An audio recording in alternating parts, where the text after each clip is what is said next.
서욱 국방부 장관이 1일 방한한 릭버 호주 육군 참모총장을 접견하고 지역 안보 정세 및 양국 국방, 방산 협력 발전 방안을 논의했습니다.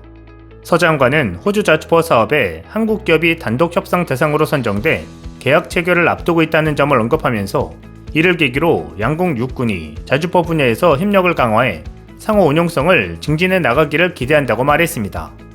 호주 정부는 지난해 9월 한국산 K9 자주포를 호주 육군 자주포 획득 사업에 단독 후보 기종으로 선정한 바 있습니다. K9 자주포 제작사인 하나디펜스는 K9 자주포 30문과 K10 탄약 운반 장갑차 15대를 납품합니다. 거래 규모는 약 1조 원으로 알려졌습니다. 또 지난 9월 제5차 한국과 호주 간 외교국방 장관회의 및 국방장관회담이 성공적으로 개최됐다고 평가하면서 당시 협의 내용이 충실히 이행될 수 있도록 양국 국방부 및 각 국 간 협력을 심화하기로 했습니다. 버 총장은 최근 인도태평양 지역 내 안보 상황에 대한 평가를 공유하고 영내 안정을 위한 호주의 기여 의지에 관해 설명했습니다. 한국과 호주 간의 방산 협력이 원활하게 돌아가는 가운데 호주 언론에서도 한국의 호주 전투 차량 도입 사업에 대한 의미 있는 분석 기사가 눈길을 끌고 있습니다. 호주 언론 디 오스트레일리아는 지난 30일 레드백과 링스 전투 차량 승리를 위한 총을 쏘다라는 제목의 기사를 실었습니다. 해당 언론은 한국의 레드백과 독일의 링스에 대한 세밀한 분석을 통해 우회적으로 한국의 헤드라이트를 비춰주는 분위기입니다. 매체는 181억에서 271억 호주 달러 규모의 계약에 대해 육군은 두 대의 전투 차량에 대한 물리적 평가를 완료했으며 내년 1분기에 승자 결정이 나올 것으로 예상된다고 전했습니다. 그러면서 이는 육군 역사상 가장 큰 구매가 될 것이며 450대의 IFV는 배치된 부대의 기동성과 화력을 엄청나게 증가시킬 것으로 전망했습니다. 이어 각 공급업체의 차량 세대가 빅토리아주 푸카푸니알에서 아웃백 오스트레일리아까지 다양한 위치에서 테스트를 거치고 있으며 2021년 초부터 이동성 및 화력 시험을 실시하고 있다고 전했습니다. 리스크 미티게이션 액티비티로 알려진 이 활동은 10월 8일에 마무리되었다면서 이제 국방부가 정부에 권고하기 전에 기술평가, 가격, 지역산업 콘텐츠 등을 종합하는 문제가 남았다고 설명했습니다. 현재 두 입찰자 모두 최종 상업 제안서를 제출한 상태입니다. 매체는 이 사업이 육군의 M1A1 주력 전차를 보완하기 위해 설계되었다면서 새 전차는 최대 8명의 완전 무장한 병사를 태우고 포병, 항공지원 및 기타 지상 플랫폼이 포함될 수 있는 연합군 작전의 필수 부분이라고 소개하고 있습니다. 이는 지금 너무 취약한 M113 베트남 전쟁 시대 장갑차를 대체할 것이라고 설명했습니다. 그러면서 본격적인 분석에 들어갑니다. 멀리서 보면 링스와 레드백은 모양과 크기가 거의 비슷해 보이지만 둘 사이에 많은 차이점이 있다고 소개합니다. 무게는 구성에 따라 다르며 레드백은 약 42톤, 링스는 약 45톤으로 다소 무겁습니다. 둘 다 똑같이 중장갑이며 레드백은 이동을 위해 더 가벼운 고무 트랙을 사용하고 링스는 더 전통적인 금속 링크를 사용하기 때문에 차이점이 부분적으로 설명된다고 말합니다. 보다 정확하게는 레드백에는 스핀들에 면으로 감긴 것과 같은 단단히 감긴 강철 스레드 트랙이 있으며 극도로 질긴 고무로 코팅되어 있어 일반적으로 장갑차와 관련된 것보다 더 부드럽고 조용한 승차감뿐만 아니라 강도와 유연성을 제공한다고 설명합니다.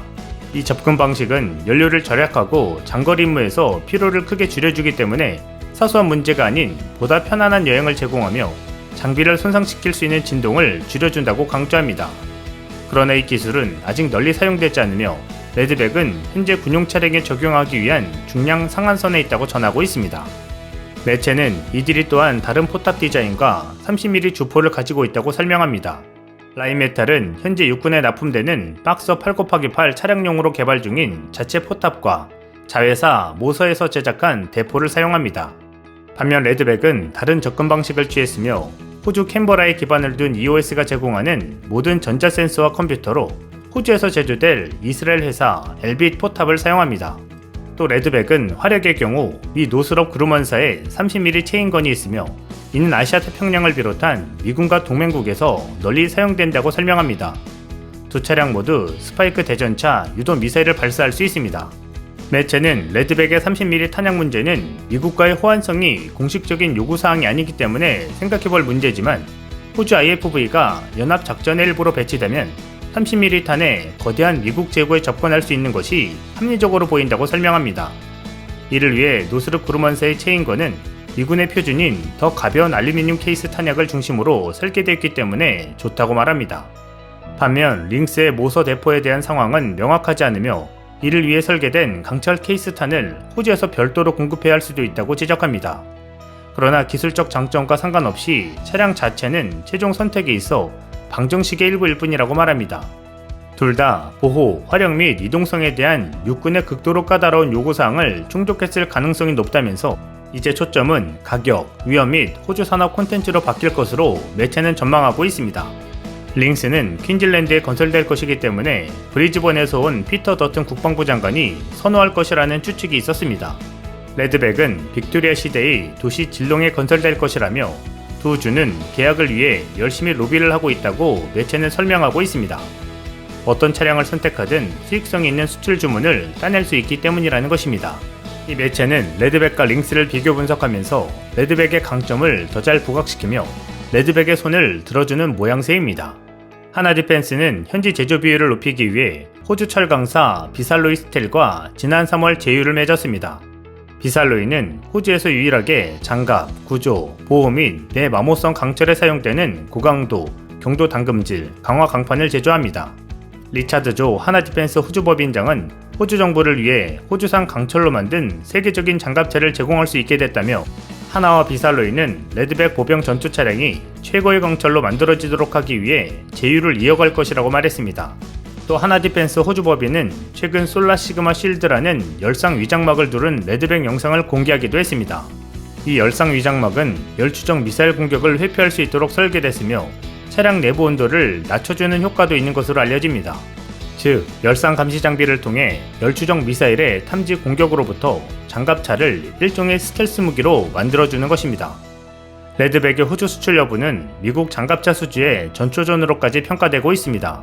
레드백이 호주 장갑차로 최종 선택된다면 50조 원에 달하는 미군 M2 브래들리 장갑차 4,000대 교체 사업에 유력한 우선 협상 대상자가 될 수 있어서입니다. 미국은 방위 선진국이지만 호주 장갑차 수주 과정에서 M2 브래들리 장갑차를 개발한 BAE 시스템즈가 1차 관문도 넘지 못하고 탈락했습니다. 즉, 한국의 레드백 성능에 미치지 못했다는 결과입니다.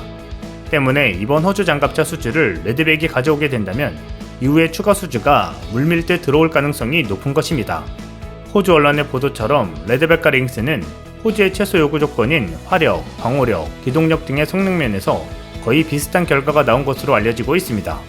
하지만 한국의 레드백이 중량과 현수 장치 궤도의 안전성, 포탑 주포의 활용성, 높은 현지 제조 비율 측면에서 앞서고 있음을 밝히고 있습니다. 그리고 최근 한국과 호주의 방산협력 과정에서 호주 합참의장과 국방장관 등이 다녀가면서 그 실현 가능성은 높아지고 있습니다. 하나디펜스의 레드백 수주 성공을 응원합니다. 이상 시온TV였습니다.